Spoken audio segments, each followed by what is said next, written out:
Добро вечер во емисијата 360 степени на Асат. Во вечерашново издание објавуваме. Владеачкото мнозинство се шири со најмалку тројца пратеници. Ky që ajo eventuale në qeveri do të bëhet vetëm si lëvizje besa, si subjekt politik i joni, në bashkëpunim me negociatat do të fillojnë me kryeministrin.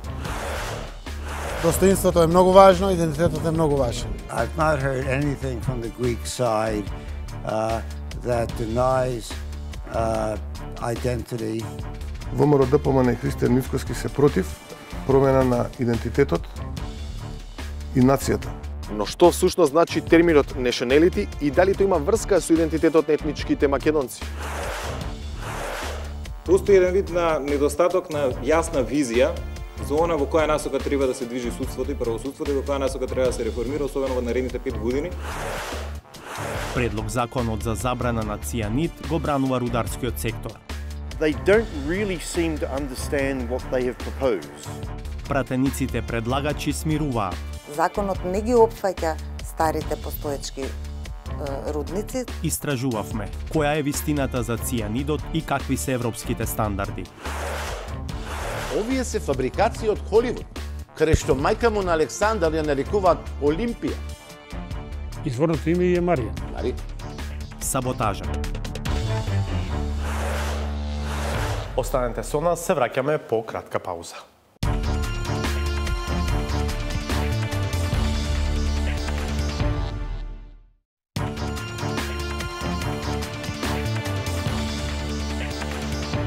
Гледате 360 степени. Предлог законот со кој се предвидува забрана за употреба на цијанид, сулфурна киселина и други опасни супстанции во рударството, подготвен од десетмина пратеници на владеачкото мнозинство во парламентот, уште повеќе ги нагласи разликите меѓу засегнатите страни. Предлагачите велат дека целта е да се заштитат граѓаните и животната средина од наплив на нови рудници, со оглед на доделените повеќе десетици концесии за детални геолошки истражувања, што е фаза пред отворање рудник. Од постоечките рудници пак стравуваат дека носењето на законот ќе донесе нивно затворање и отпуштање на околу 13.000 вработени во секторот. Ваква забрана не постои на ниво на Европската Унија, а само иницијативно ја вовеле 3 земји членки. Која е вистината за цијанидот? Истражуваше Петар Клинчарски. Се почна кога жителите на неколку општини се побунија против отворање нови рудници во регионите во кои живеат. Сега, група пратеници од владеачкото мнозинство во парламентот турка законски измени кои ќе го направат речиси невозможно отворањето нови рудници. Идејата е да се зголемат еколошките стандарди за заштита на животната средина и здравјето на граѓаните. Но желбата да се изгаси граѓанскиот револт за новите рудници е примено како минирање на постоечките јами. They don't really seem to understand what they have proposed. Помеѓу активизмот, политиката и економијата, каде завршува бизнис интересот, а каде почнува грижата за чиста животна средина.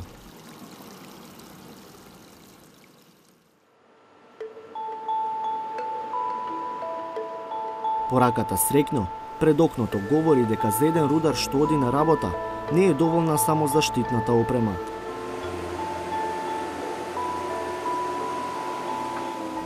Темните тунели исполнети со влага, испарувања, бучава и други ризици по здравјето се секојдневие за вработените во секој рудник, па и во Саса.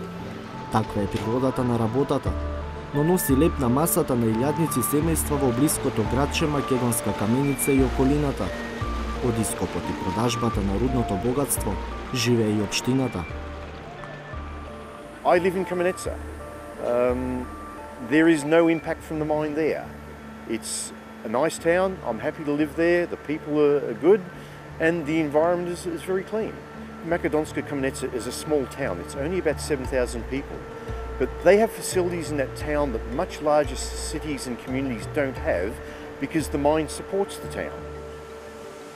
Но Неил Стевенсон, генералниот директор на САСА, е загрижен дека состојбата во која сите се победници се ближи кон крај. Заканата ја гледа во предлогот за изменување и дополнување на Законот за минералните суровини, што го поднесе група од 10 пратеници, членови на парламентарното мнозинство. Во новите одредби се предвидува забрана за употреба на опасни материи во процесот на производство. All of the current large mining operations in Macedonia use either cyanide or sulfuric acid in small quantities. If there was a ban on the use of cyanide, it would impact the Sasa operation. We have had metallurgical test work done to see if there is a viable replacement for using cyanide, and the experts that we've talked to says that there is nothing that we can use in our operation that will be as effective or efficient as the use of cyanide. But it's not just cyanide and sulfuric acid that is a question here. The law also states that all hazardous materials will be banned. One of the most hazardous materials we use is explosives. Every single mine in this country uses explosives. Од главниот град убедуваат дека нема причини за страв, ниту во Македонска каменица, ниту во другите места во кои веќе има рудници. Новите одредби со забрана на цијанид и на експлозиви би важеле само за оние окна кои доправа треба да се отворат, објаснува пратеничката Маја Морачанин од партијата Дом. Законот не ги опфаќа старите постоечки рудници, значи се однесува само за начинот на барање, на добивање на концесија за нови рудници, за бакар и злато. Ние почнавме повикани од веќе издадениот голем број на концесии, мора да направиме дистинкција за геолошки истражувања. Значи некои веќе добиле и ги направиле геолошките истражувања и сега тие имаат право, собствениците на резултатите од тие геолошки истражувања, доколку е во нивен интерес, да поднесат барање за добивање на концесија за експлоатација. И со овој закон тие би биле опфатени. Оваа приказна тука отстапува од досега вообичаената, кога власта сака да протурка нешто што не е по волја на бизнисот или на граѓаните. Нетипично за македонската демократија, отпор кон иницијативата на пратениците од власта има токму во власта. Од ресорот кој го раководи министерот за економија Бектеши во повеќе наврати рекоа дека законот е непрецизен, со што посредно им се спротиставија на пратениците. Отворениот сомнеш во предлогот од народните избраници велат ќе го проверат кај експертите. Професорот на катедрата за минерални технологии при Факултетот за природни и технички науки во Штип, Благој Коломеов, вели дека рудниците Саса и Злетово половина век користат натриум цијанид за експлоатација на олово-цинкова руда и дека досега нема регистрирано негативни ефекти врз животната средина. Кај олово-цинковите руди на денешно ниво е неопходна употреба на натриум цијанид, некаде околу 30 на грама по тон руда, кој овозможува добивање на квалитетни селективни концентрати на олово и цинк со добар квалитет и со соодветно искористување. Меѓутоа, тој натриум цијанид како таков е подложен на само деструкција од самата светлина, од влијанието на УВ зраците, на сончевата енергија. Значи, во такви мали количини, со остојувањето во јаловишто, тој самиот се распаѓа под дејство на УВ зраците на светлината. Зад овие тврдења на професорот Голомеов стојат повеќе истражувања кои ги правел на собствена иницијатива, но и по нарачка, некогаш по барање на државни институции, некогаш на барање на рудниците. Во моментов, во овие лаборатории на научно-истражувачкиот центар при универзитетот, еднаш неделно се прават анализи за ефектите врз животната средина. Факултетот поставил 2 мерни станици за квалитетот на воздухот, една кај јаловиштето, а втората во кругот на рудникот Саса. Се испитува и квалитетот на водата 4 пати месечно, во Македонија и во акредитирана лабораторија во Бугарија. Слични тестирања се прават и за рудникот Бучин близу Радовиш. Тие анализи кои што се вршат моментално од оперативните рудници ги покажува, барем досегашните покажува дека состојбите се под контрола и квалитетот на воздух, например, и у зоните на Саса и у зоната на Бучим е подобар од квалитетот на воздух, за жал, од многу градови во кои што живееме. Многу подобар. Мираковски сепак признава дека во светот се бараат замени за цијанидот. Мислам дека у скоро време веќе ќе има замени соодветни и технички и економски оправдани замени и се применува у некои рудници, иако за сега доминантно се држи, барем од тоа што го употребува индустријата, се уште се држи употребата на цијаниди. И има подобри еколошки и економски перформанси, и еколошки, и безбедност од алтернативните технологии. Според податоците од Државниот инспекторат за животна средина, по последните 2 години не е забележан случај на загадување надвор од законските норми. Но единствениот водостопански инспектор иницирал 3 прекршочни постапки против рудникот Тораница, рудникот Саса и рудникот Бучим. До овој момент 360 степени не доби јасен одговор дали постапките се должат на недозволено загадување на водите од опасни материјали, како што се цијанидите. Друг потенцијален проблем во контролата е што Инспекторатот за животна средина во моментов се подпира само на мерењата на надворешни лаборатории. Досега, поради немање средства, ние како Државен инспекторат за животна средина, односно поради немање акредитации на лабораторијата на Министерството за животна средина и просторно планирање, лоцирана во комплекс Железара, не сме вршеле споредбени мерења.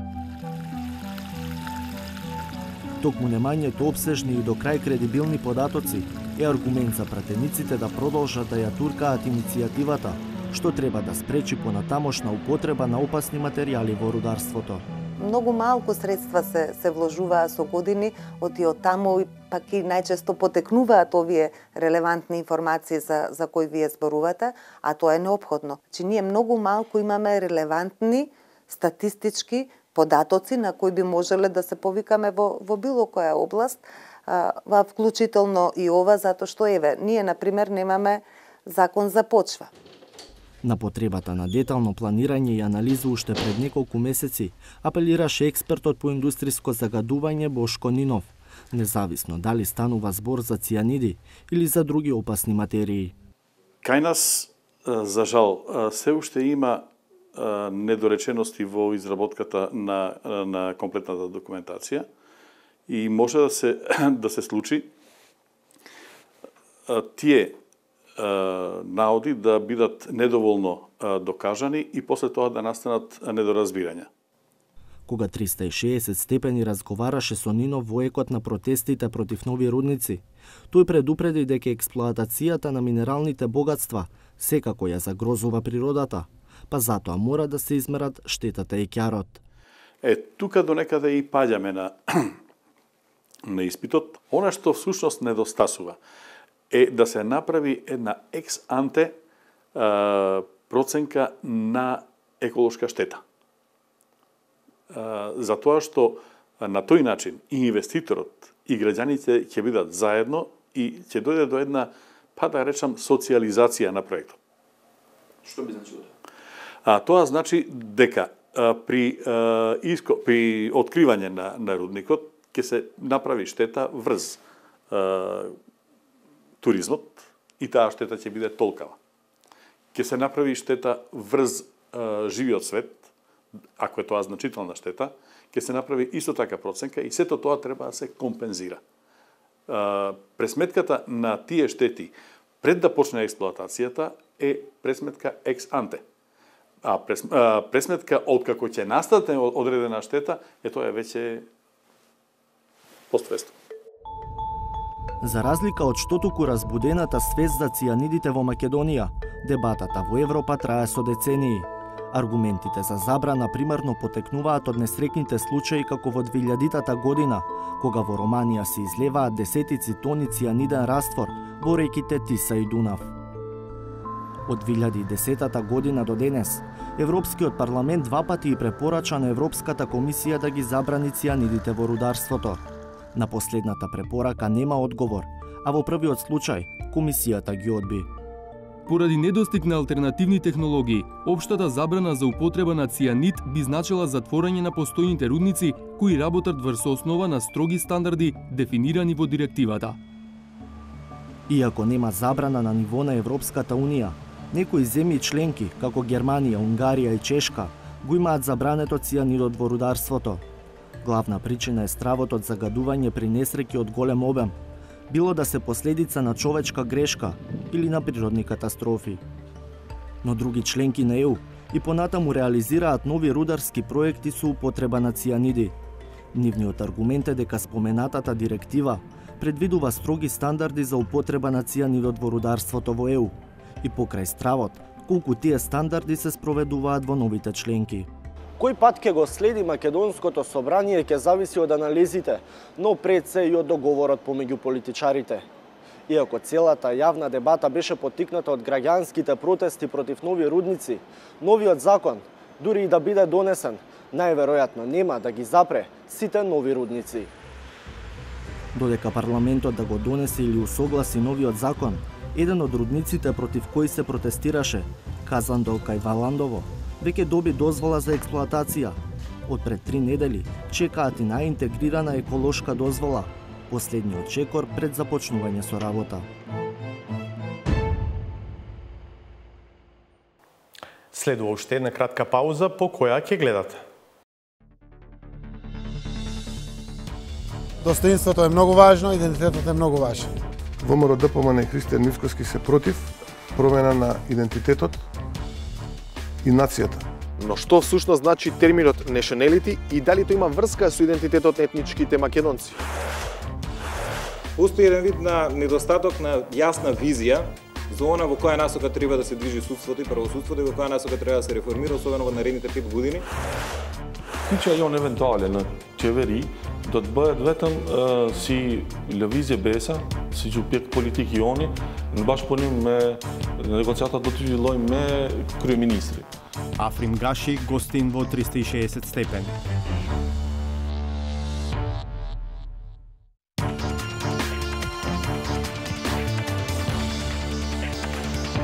Продолжуваме со емисијата 360 степени. Премиерот Зоран Заев даде уште една во низата оптимистички изјави дека до летото ќе се најде решение за прашањето за името. Тој в среда во Берлин ќе се сретне со германската канцеларка Ангела Меркел, а за викендот во Скопје е најавено доаѓање на претседателот на Европската комисија Жан-Клод Јункер. Во контекст на преговорите за името, вечерва потемелно го отвораме аспектот на идентитетот и се обидуваме да одговориме на прашањето дали терминот nationality, кој е дел од предлозите на Метју Нимиц, е поврзан со идентитетот на етничките македонци. Владимир Мирчевски. Значи, името на државата ви го одредува националноста. За решение треба да се допера идентитетот, за жал нема да има решение.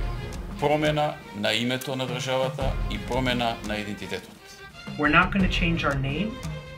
We're not going to change our identity. ВМРО ДПМН и Христијан Мицкоски се против промена на идентитетот и нацијата. Достоинството е многу важно, идентитетот е многу важен. Овие јавни изјави дадени во екот на разговорите со Грција многу пати противречни една со друга не помагаат за да се разјасни на што всушност се мисли кога се зборува за идентитетот во процесот за името. Едниот елемент за кој нема никакви дилеми дека е директно поврзан со идентитетот на етничките македонци е одредницата со која ќе биде означен јазикот. Вториот елемент со кој се поврзува прашањето за идентитетот е начинот на кој ќе биде пополната графата nationality, која повеќе од 10 години наоѓа место во предлозите на медијаторот Метју Нимиц. И во најновата рамка со идеи од Нимиц која интегрално ја објави грчка Товима, се предложени решенија за таа графа. Посредникот како пример за можно компромисно име го користи Република Горна Македонија, па за nationality ги предлага следните алтернативни верзии: македонски со латинична транслитерација, ов Република Горна Македонија и ов Горна Македонија. Дел од интерпретациите на ваквите опции се дека тие ќе доведат до преименување на етничките македонци во, например, горномакедонци. Но што всушност значи терминот nationality и дали тоа има врска со идентитетот на етничките македонци? Иако овој термин во јавната сфера најчесто се преведува како националност, првиот одговор за тоа што е nationality може да се најде на личните документи на секој граѓанин на Република Македонија. Ова е лична карта на која се гледа дека официјалниот превод на терминот nationality е државјанство. До истиот одговор се стигнува и кога ќе се провери образецот за пасошот, и таму преводот за nationality е државјанство. А што е државјанство и дали таа правна категорија е поврзана со нечи етнички идентитет? Потрагата по прецизна дефиниција не доведе до Европската конвенција за државјанство, European Convention on Nationality, усвоена во Советот на Европа во 1997-та. Во членот 2 од овој меѓународен документ пишува: државјанство, nationality, значи правна врска меѓу лицето и државата и не го означува етничкото потекло на лицето. Дополнително во конвенцијата се објаснува дека терминот nationality е синоним со терминот citizenship. Проверките на 360 степени покажаа дека овој документ на Советот на Европа со овие дефиниции е ратификуван во Собранието на Република Македонија во 2002 година. Ова се стенографските белешки од седницата на парламентот одржана во јануари 2002, кога мнозинството го има ВМРО ДПМНЕ и кои покажуваат дека конвенцијата е усвоена без ниту еден глас против. Пример за тоа дека државјанството не го означува етничкиот идентитет на поединецот може да биде македонската диаспора во Соединетите Американски држави. Така да толку на македонски ви честитам празникот. My name is Beto Polaski. I'm the president of the United Macedonian Diaspora. Значен дел од иселениците имаат американски пасоши.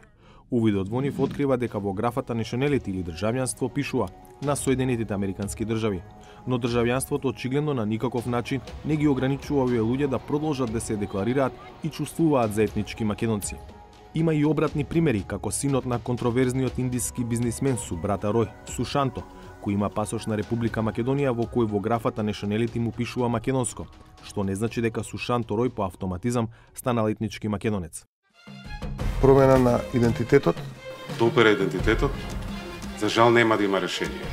Значи, името на државата ви го одредува националноста. Идентитетот е многу важен. И промена на идентитетот. Да сумираме, терминот nationality е државјанство. Државјанство е правна врска меѓу поединец и држава и на никаков начин не одразува нечи етнички идентитет.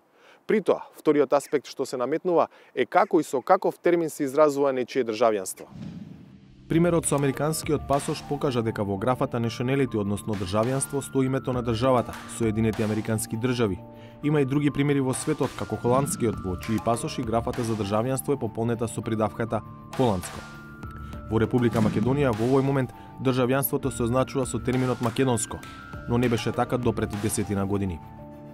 Ова е мојот актуелен пасош и во него во графата државјанство пишува македонско. Ова е мојот некогашен пасош, издаден во 2004-та, во кој графата државјанство е пополнета со името на државата, Република Македонија. Сега македонско, некогаш државјанство на Република Македонија. А во основа, ист човек со ист идентитет. Дополнително, Уставот во членот 4 нормира: граѓаните на Република Македонија имаат државјанство на Република Македонија. Овој пристап соодветствува и на различната етничка припадност на граѓаните на земјава. Значи, ако државјанството е правна одредница, јазикот останува главна идентитетска одредница за етничките македонци во потенцијалното пакет решение за името. Прашањето за името разбирливо го краде главното внимание на јавноста, но решавањето на спорот не е единствениот услов за деблокирање на евроатлантските интеграции на Македонија. Институтот за демократија, невладина организација која од почеток го следи спроведувањето на владиниот план 369, денеска отвори суштинска дебата за некои прашања врзани со реформите во судството. Мислењата на експертите наведуваат на заклучок дека на Македонија и треба реформа на што туку донесената стратегија за реформи во правосудството. Александар Димитриевски. Постои еден вид на недостаток на јасна визија за она во која насока треба да се движи судството и правосудството и во која насока треба да се реформира, особено во наредните 5 години. Тоа е периодот на кој се посветува стратегијата.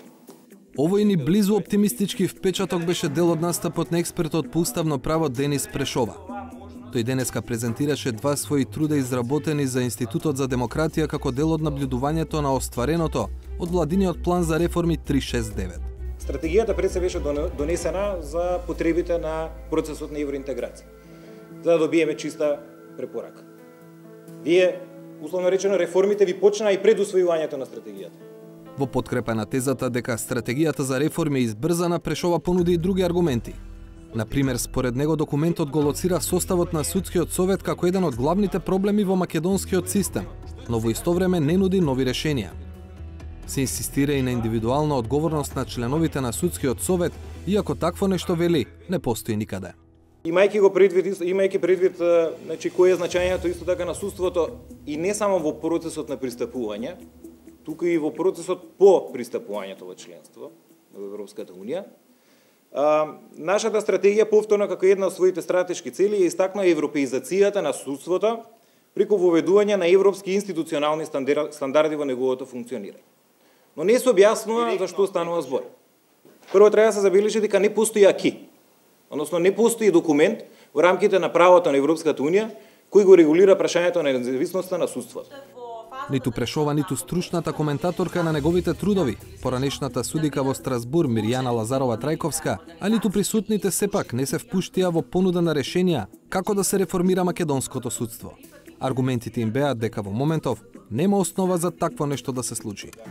Апсолутно недостига конкретно научно истражување со емпириски податоци за тоа што е проблемот, што е досегашниот проблем на функционирањето на судскиот совет. Ние слушаме дека е проблем. Сите имаме таа перцепција, но не можеме само да се слониме на перцепција. Ние се уште немаме конкретни случаи каде што е потврдена злоупотреба на повластувањата и на надлежностите на членовите на судскиот совет. Очигледно е дека се слагаме дека нема во стратегијата реформа. Моето гледање е дека ние треба малку да запреме можеби со реформите и мојата надеж со моето учество во советот беше малку да се посоветуваме навистина да направиме една солидна диагноза за тоа каде се вистинските проблеми. Ако не направиме анализа дали тие ќе ги решат нашите проблеми, нема да имаме решение. Едно што е очигледно, ние имаме низок степен на правна култура и на професионалност. Ако па чекаме нив да ги изградиме, многу време ќе помине. Што е силен судски совет? Силен судски совет го прават луѓето, индивидуите кои што имаат силни пориви да прават нешто во професијата во која се наоѓаат. Она што му фали на вака поставениот судски совет, покрај тоа што го кажа професорот Калајџиев, политичката култура и самосвест, недостасува транспарентност во работењето. И тоа е, според мене, транспарентноста не значи само одлучување пред камерите или расправање пред камерите, но од друга страна транспарентноста може да се обезбеди и преку јасно презентирање на основите врз основа на кои советот одлучува. Не може да се случи квалитативни критериуми да се вметнат во закон, а објаснувањата на судскиот совет да бидат поинакви од тие квалитативни критериуми вметнати во законот. Имате еден вид на судски менталитет кој се карактеризира со висок степен, со одреден степен на подчинетост и на субмисивност, како резултат на строгата хиерархизација на судскиот систем. И доколку не интервенираме во однос на ова прашање, се соочуваме со проблемот да судството се претвори во игра на тефтерчиња. На дебатата не беше заборавен и фактот дека Брисел инсистираше да се задржи сегашниот модел и персонален состав на судскиот совет, што спречи позначени резови со стратегијата за реформи. Во вакви услови никој го нема рецептот за успех, а секој знае кој ќе плати за неуспех. Продолжуваме со емисијата. Едно од крилата во БЕСА вчера одржа конгрес во Тетово и го избра Африм Гаши за претседател. Поделбата е очигледна, па битката за правниот континуитет на партијата ќе продолжи. Независно од тој процес, интересно е да се види како ќе се позиционира новиот ентитет кој има тројца од 5 темина пратеници на БЕСА. Дали е можна потесна соработка со ДПА на Мендух Тачи и дали за оваа структура е опција влегување во владата. Гостин во 360 степени вечерва е Африм Гаши. Добро вечер, добре дојдовте. Добро ве најдов, добро вечер на вас и на сите гледачи. Мирам Рама, и фалимдерит Брефтеса.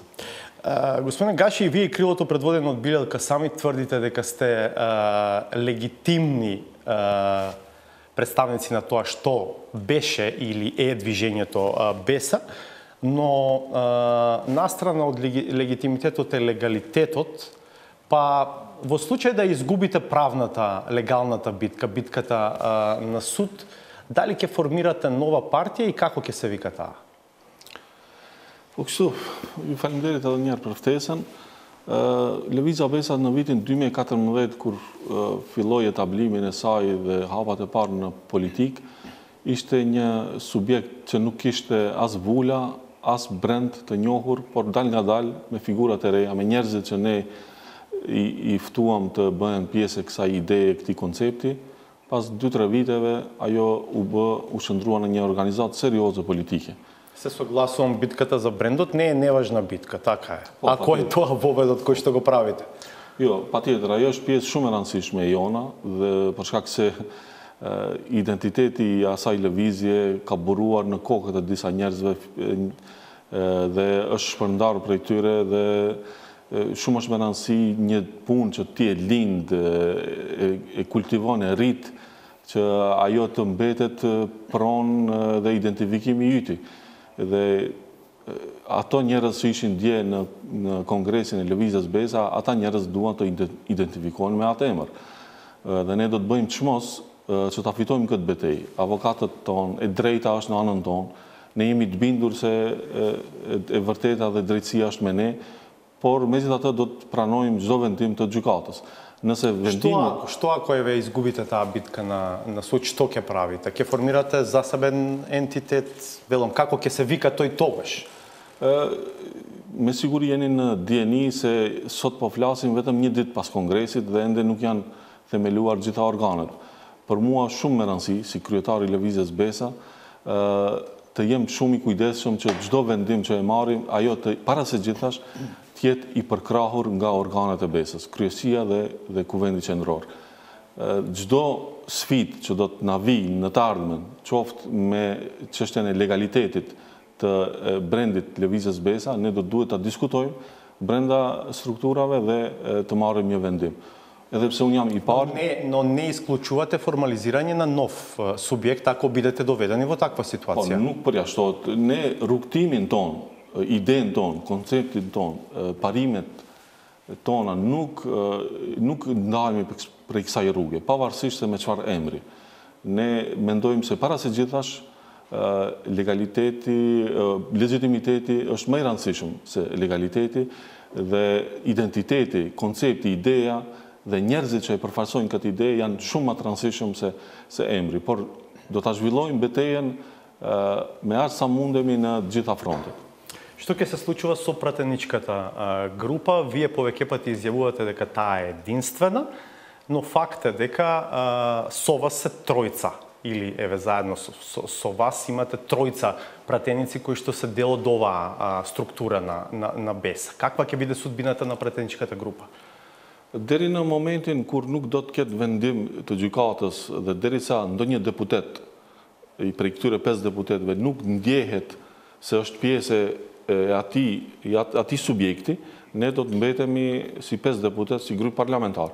Në momentin që do të ketë ndonjë subjekt tjetër, atëherë i mbetet secilit individualisht të definohet a do të mbetet në Lëvizjen Besa apo do të bëhet pjesë e ndonjë subjekti tjetër.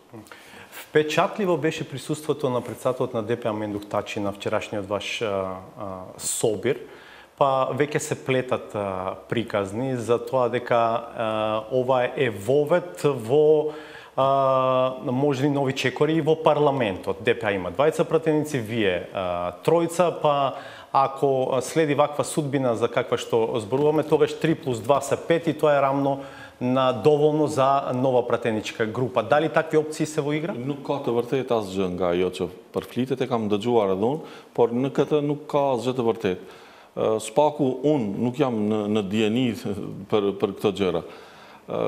Ajo që është me rëndësi, se në kongresin e djeshëm kanë qenë të ftuar përfaqësues të gjitha partive politike në vend, ka qenë edhe nënkryetari i Aleancës, me një delegacion Aleanca për shqiptarët, kanë qenë 2 nënkryetaret e Partisë Demokratike Turke dhe do të doja që nuk është mirë që edhe musafirët tjerë bien në hije e kryetarit PDSH që erdhi edhe ai në kongres. Për neve ka qenë nder për secili musafir që na ka vizituar. Por matematika të tilla për momentin nuk bëhet. Ne jemi të interesuar që Lëvizja Besa të rimëkëmbet pas kësaj goditje që na nxeti. Për neve është me rëndësi ta marrim veten, përveç legitimitetit, ta fitojmë edhe legalitetin dhe ta vazhdojmë rrugtimin ton politik. Овие информации за наводно можна поблиска соработка со ДПА на Тачи се поврзани и со информациите дека се водат веќе преговори за евентуално влегување во владата, како дел од владачкото мнозинство во парламентот. Точно е тоа? Сте имали средби со Заев на таа тема во последните недели? Ka pasur takim me kryeministrin, negociata ende nuk ka, për shkak se është dashur të mbarohet kongresi jonë, do të thënë duhet të ketë dikush barën dhe përgjegjësinë për të marrë vendim të tillë. Велите преговори немаше, но предпоставам дека една од темите била и ова за кое што ве прашувам. Edhe kyçja jonë eventuale në qeveri do të bëhet vetëm si lëvizje besa, si çupjek politik joni, në bashkëpunim me negociatat do të zhvillojmë me kryeministrin. Ne nuk paragjykojmë se kush janë partitë e tjera aty. Aty është edhe BDI-ja sot, me cilën ne kemi shpesh qëndrime diametralisht të kundërta. Por në kryesinë e deritanishme të lëvizjes besa kam mbisunduar qëndrimi se në një moment kyç të tillë kur Maqedonia po futet në NATO dhe zgjidhet kontesti i emrit, ndoshta do duhet edhe ne ta zgjatim dorën e bashkëpunimit dhe të japim një krah kësaj qeverie që ta zgjidh këtë çështje, dhe nga ana tjetër procesi reformues që po zhvillohet në vend, ju e dini se ne edhe si grup parlamentar gjitha ligjet që kanë pas të bëjnë me reformat në gjyqësi dhe në sfera tjera i kemi përkrahur dhe mendojmë se kjo është përtej interesave të ngushta partiake dhe etnike. Prandaj lëvizja besa edhe prej fillimit, po sidomos me një kryesi tre dhe me një proces tri që ka hyrë prej dje, ajo do të jetë shumë e interesuar që të mos i shikoj gjërat vetëm nga dioptria dhe nga prizmi i ngushtë etnik. Ne duam kombin ton, ne jemi para së gjithash këtu për të artikuluar interesat e shqiptarëve, por në asnjë moment nuk i vendosim në pikpyetje interesat e shtetit, interesat e gjithë qytetarëve. Për neve është më rëndësi që Maqedonia të hetë sa më shpejt rrugës e integrimit euroatlantik dhe që sa më shpejt të japë shenja të një zhvillimit ekonomik dhe të mirëqenjes së qytetarëve. Дали овој ваш став сега е на некој начин признание дека дефинитивно сгрешивте со тоа што не влеговте во владината коалиција на самиот почеток? Nuk mendoj se kemi gabuar. Në atë moment, kontekstin në cilin kemi qenë atëherë, mendoj se ka qenë hap i duhur dhe ashtu kanë vendosur shumica e organeve. Unë jam gjithmonë do të jem në anën e shumicës, qoftë nesër edhe sekretare dhe shumica në kryesi dhe në Këshill Qendror, nëse vendosin kundër asaj që unë mendoj që do duhet të përkrahet gjithmonë shumica. На што претендирате кога зборувате за потенцијално членство во владата на министерски места, заменички, директорски, стигнати сте до таму во разговорите? Jo, nuk është me rëndësi. Ne edhe herën e parë kur kemi negociuar me LSDM-n për futjen në qeveri, nuk ka qenë kjo temë e bisedimeve. Edhe tash, nëse futemi në proces të negocimit, besoni se çështja elementare jonë është atë që ceka integrimi i vendit në NATO dhe zgjidhja e kontestit të emrit. Каква е вашата оценка за перформансот на владата досега?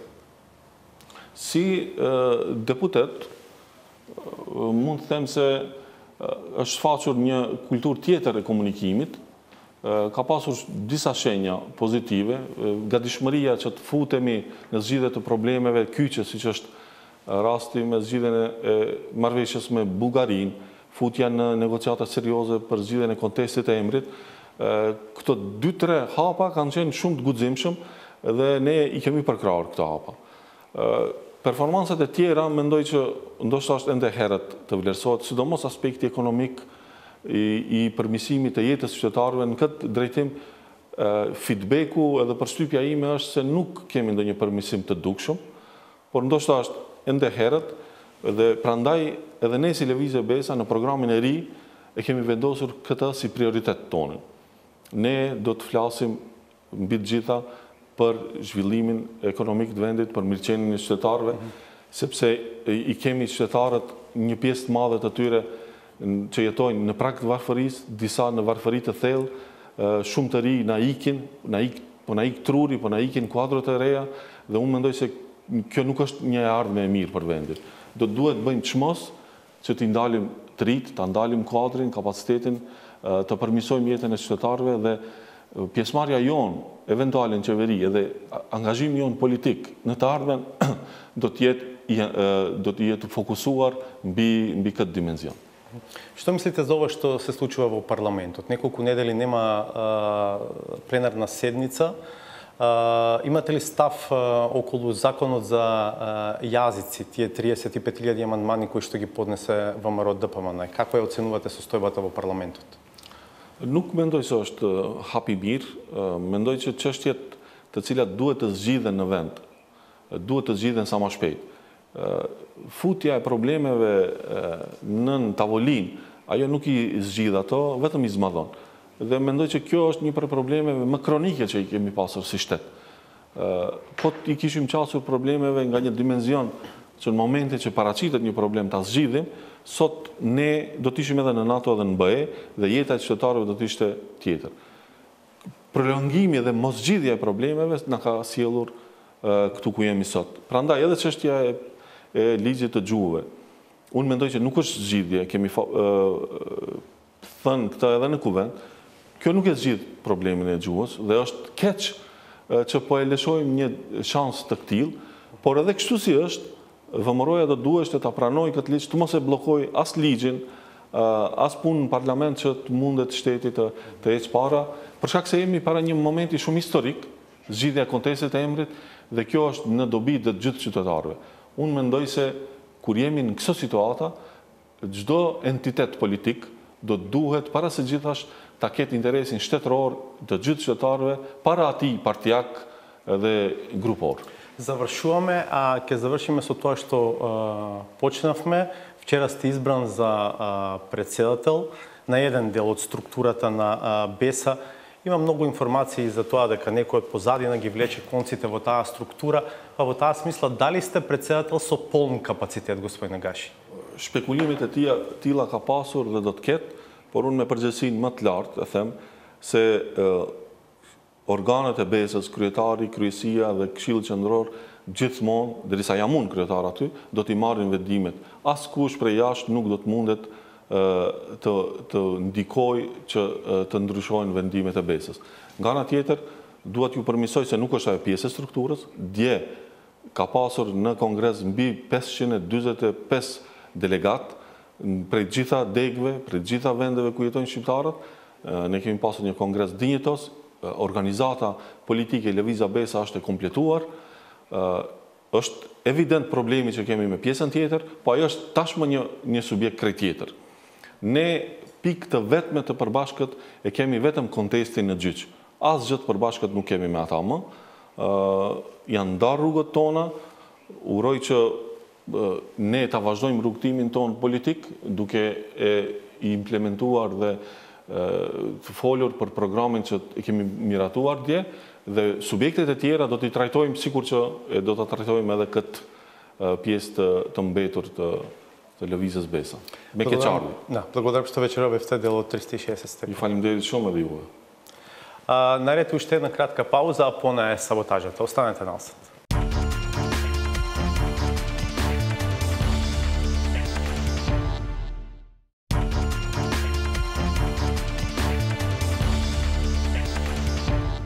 Стигнавме и до саботажата. Да ја видиме.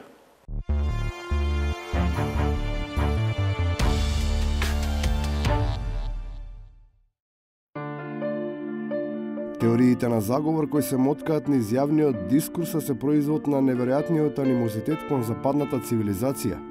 Уште еднаш јасно и гласно, на едноставен начин, ја сервираат тезата дека македонската небиднина ја кројат шпиунско другирашки инсталации.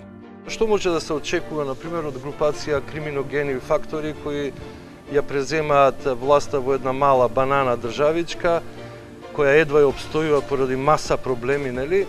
А поддржана од, да речеме, неколку сорсови, како што е, да речеме, CIA, значи разузнавачкиот фактор, наркокартелите кои се тука во близина и домашните предавници. Но наспроти ваквата редовна продукција постојат и воредни поставки кои досегаат импресивни размери.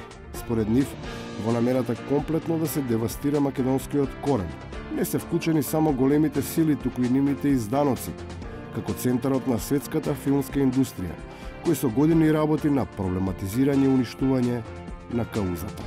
Овие се фабрикации од Холивуд, каде што мајка му на Александар ја нарекуваат Олимпија. Изворното име е Марија. Не е Марија, ами Олимпија. Односно, не е Олимпија, е Марија. Да.